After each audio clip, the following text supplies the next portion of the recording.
మండల కేంద్రమైన అల్లూరులో ఎన్టీఆర్ జయంతి వేడుకలను ఘనంగా నిర్వహించారు.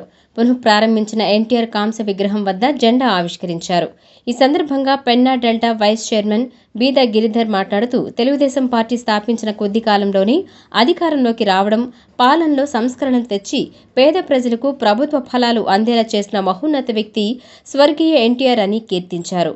పేద బడుగుల కోసం స్థాపించిన పార్టీ తెలుగుదేశం అని అన్నారు. వారి ఆశయ సాధనలో ముందుకు సాగుతామని తెలిపారు. ఈ కార్యక్రమంలో టౌన్ అధ్యక్షులు కృష్ణ చైతన్య, పార్టీ సీనియర్ నాయకులు ఏ రమణయ్య, పలు గ్రామాల పార్టీ నాయకులు తదితరులు పాల్గొన్నారు.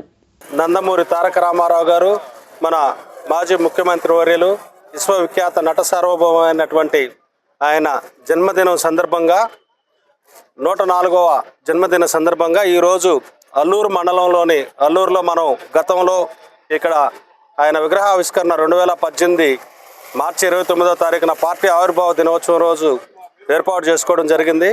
కొన్ని అనివార్య కారణాల వల్ల ఆ విగ్రహం డ్యామేజ్ అవ్వడం జరిగింది. దాన్ని మళ్ళీ పునఃప్రతిష్ఠని ఇక్కడే ఇదే ప్రాంతంలో ఉండాలని చెప్పే ఉద్దేశంతో ఇక్కడ దాన్ని ఈరోజు ఏర్పాటు చేసుకోవడం జరిగింది.